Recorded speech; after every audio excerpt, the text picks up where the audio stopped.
स्वागत है आप सभी का आज की इस वीडियो में। तो गोवर्धन पूजा 2025 की सही तिथि और मुहूर्त को हम इस प्रकार जानेंगे। गोवर्धन पूजा सही तिथि मुहूर्त इस प्रकार है। गोवर्धन पूजा 22 अक्टूबर 2025 को बुधवार के दिन मनाई जाएगी। इसे अन्नकूट पूजा भी कहा जाता है। शुभ मुहूर्त है प्रातः काल मुहूर्त सुबह 6:26 से 8:42 तक। अवधि रहेगी बीच की 2 घंटे। 2 घंटे में आप आराम से पूजा कर सकते हैं। सायकाल मुहूर्त है दोपहर 3:29 से 5:44। इसमें भी आपको 2 घंटे 15 मिनट की अवधि मिलेगी। कार्तिक माह शुक्ल पक्ष की प्रतिपदा तिथि 21 शुक्रवार शाम 5:54 से और प्रतिपदा तिथि समापन इसकी 22 अक्टूबर से रात 8:16 तक है। चूँकि 22 अक्टूबर को प्रतिपदा तिथि सूर्य उदय के समय रहेगी, इसलिए उदय तिथि के अनुसार गोवर्धन पूजा उदय तिथि के अनुसार ही हम व्रत पूजा पाठ करते हैं। तो यही दिन हम पूजा करेंगे चैनल व्रत कथा में। तो आइए हम जानते हैं गोवर्धन पूजा के बारे में। जो दिवाली के अगले दिन गोवर्धन पूजा की जाती है, लोग इसे अन्नकूट के नाम से भी जानते हैं। इस त्योहार का भारतीय लोक जीवन में बहुत महत्व है। इस पर्व में प्रकृति के साथ मानव का सीधा संबंध दिखाई देता है। इस पर्व की अपनी एक मान्यता और लोक कथा है। गोवर्धन पूजा में गोधन अथवा गायों की पूजा की जाती है। शास्त्रों में बताया गया है कि गाय उसी प्रकार पवित्र होती हैं जैसे नदियों में गंगा जी। गाय को देवी लक्ष्मी का स्वरूप भी कहा जाता है। देवी लक्ष्मी जिस प्रकार सुख समृद्धि प्रदान करती हैं, उसी प्रकार गौ माता भी अपने दुग्ध से स्वस्थ रूपी प्रदान करती है। इनका बछड़ा खेतों में अनाज उगाता है। ऐसे गौ संपूर्ण मानव जाति के लिए पूजनीय और आदरणीय हैं। गौ माँ के प्रति श्रद्धा प्रकट करने के लिए ही कार्तिक शुक्ल पक्ष प्रतिपदा के दिन गोवर्धन की पूजा की जाती है। और इसके प्रतीक के रूप में गाय की जब कृष्ण ने ब्रजवासियों को मूसलाधार वर्षा से बचाने के लिए 7 दिन तक गोवर्धन पर्वत को अपनी सबसे छोटी उंगली पर उठाकर रखा और गोप गोपिकाएं उनकी छाया में सुखपूर्वक रहे। 7वें दिन भगवान ने गोवर्धन को नीचे रखा और प्रतिवर्ष गोवर्धन पूजा करके अन्नकूट उत्सव मनाने की आज्ञा दी। तभी से यह उत्सव अन्नकूट के नाम से भी जाना लगा। गोवर्धन पूजा के संबंध में एक लोक कथा प्रचलित है। कथा यह है कि देवराज इंद्र को अभिमान हो गया था। इंद्र का अभिमान चूर करने हेतु भगवान श्री कृष्ण, जो स्वयं लीलाधर श्री हरि विष्णु के अवतार हैं, एक लीला रची।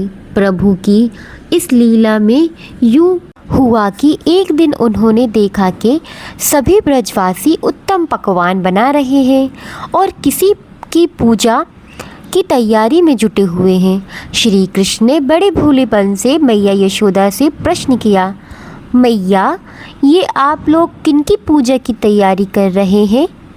कृष्ण की बात सुनकर मैया बोली, लल्ला, हम देवराज इंद्र की पूजा के लिए अन्नकूट की तैयारी कर रहे हैं। मैया के ऐसा कहने पर श्री कृष्ण बोले, मैया, हम इंद्र की पूजा क्यों करते हैं? मैया ने कहा, वह वर्षा करते हैं जिससे अन्न की उपज होती है। उनसे हमारी गायों को चारा मिलता है। भगवान श्री कृष्ण बोले, तो गोवर्धन पर्वत की पूजा करनी चाहिए क्योंकि हमारी गाय वहीं चरती हैं। इस दृष्टि से गोवर्धन पर्वत ही पूजनीय है। और इंद्र तो कभी कभी दर्शन भी नहीं देते वह पूजा ना करने पर क्रोधित भी होते हैं। अतः ऐसे अहंकारी की पूजा नहीं करनी चाहिए। लीलाधारी की लीला और माया से सभी ने इंद्र के स्थान पर गोवर्धन पर्वत की पूजा की। देवराज इंद्र ने इसे अपना अपमान समझा और मूसलाधार वर्षा आरंभ कर दी। प्रलय के समान वर्षा देखकर सभी ब्रजवासी भगवान कृष्ण को बातें कहने लगे। सब इनका कहा मानने से हुआ है। तब मुरलीधर ने मुरली कमर में डाली और अपनी कनिष्ठा उंगली पर पूरा गोवर्धन पर्वत उठा लिया और सभी ब्रजवासियों को उसमें अपने गाय और बछड़े समेत शरण लेने के लिए बुलाया। इंद्र कृष्ण की यह लीला देखकर और क्रोधित हुए। फलतः वर्षा और तेज हो गई।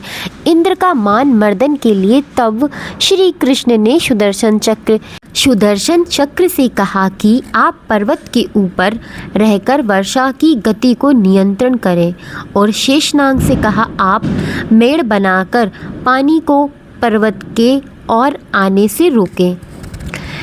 इंद्र निरंतर 7 दिन तक मूसलाधार वर्षा करते रहे। तब उन्हें लगा कि उनका सामना करने वाला कोई आम मनुष्य नहीं हो सकता। अतः वे ब्रह्मा जी के पास पहुँचे और सब वृत्तांत सुनाया। ब्रह्मा जी ने इंद्र से कहा कि आप जिस कृष्ण की बात कर रहे हैं वह भगवान विष्णु के साक्षात अंश हैं और पूर्ण पुरुषोत्तम नारायण है। ब्रह्मा जी के मुख से यह सुनकर इंद्र अत्यंत लज्जित हुआ और श्री कृष्ण से कहा कि प्रभु मैं आपको पहचान न सका, इसलिए अहंकारवश भूल कर बैठा। आप दयालु हैं और कृपालु भी हैं, इसलिए मेरी भूल को क्षमा करें। इसके पश्चात देवराज इंद्र ने मुरलीधर की पूजा कर उन्हें भोग लगाया। इस पौराणिक घटना के बाद ही गोवर्धन पूजा की जाने लगी। ब्रजवासियों इस दिन गोवर्धन पर्वत की पूजा करते हैं। गाय बैल को इस दिन स्नान कराकर उन्हें रंगते हैं और रंग बिरंग सजाया जाता है व उनके गले में नई रस्सियाँ डाली जाती हैं। गाय और बैलों को गुड़ और चावल मिलाकर खिलाया जाता है। प्रिय मित्रों, आप कथा तो जान ही चुके हैं। आइए अब जान लेते हैं गोवर्धन पूजा विधि कैसे की जाती है। तो इस दिन प्रातः शरीर पर तेल मलकर स्नान करने का प्राचीन परंपरा है। इस दिन आप सवेरे समय पर उठकर पूजन सामग्री के साथ में आप पूजा स्थल पर बैठ जाइए और अपनी कुलदेवी का ध्यान करिए। पूजा के लिए गाय के गोबर से गोवर्धन पर्वत पूरी श्रद्धा भाव से बनाइए। इसे लेटे हुए पुरुष की आकृति में बनाया जाता है। प्रतीक रूप से गोवर्धन रूप में आप बनाकर फूल, पत्तियां, टहनियाँ एवं गाय की आकृति भी सजा सकते हैं। गोवर्धन की आकृति बनाकर उनके माध्य में भगवान श्री कृष्ण की मूर्ति रखी जाती है। नाभि के स्थान पर एक कटोरी जितनी गड्ढा बना दिया जाता है और वहाँ एक कटोरी व मिट्टी का दीपक रखा जाता है। फिर इसमें दूध, दही, गंगाजल, मधु और बताशे इत्यादि डालकर पूजा की जाती है और फिर इसे प्रसाद में बांट दिया जाता है। गोवर्धन पूजा के दौरान एक मंत्र का जाप करना बहुत ही आवश्यक है। कुछ स्थानों पर गोवर्धन पूजा के साथ ही गायों का स्नान कराने की, उन्हें सिंदूर इत्यादि पुष्पमालाओं से सजाने की भी परंपरा है। इस दिन गाय का पूजन किया जाता है।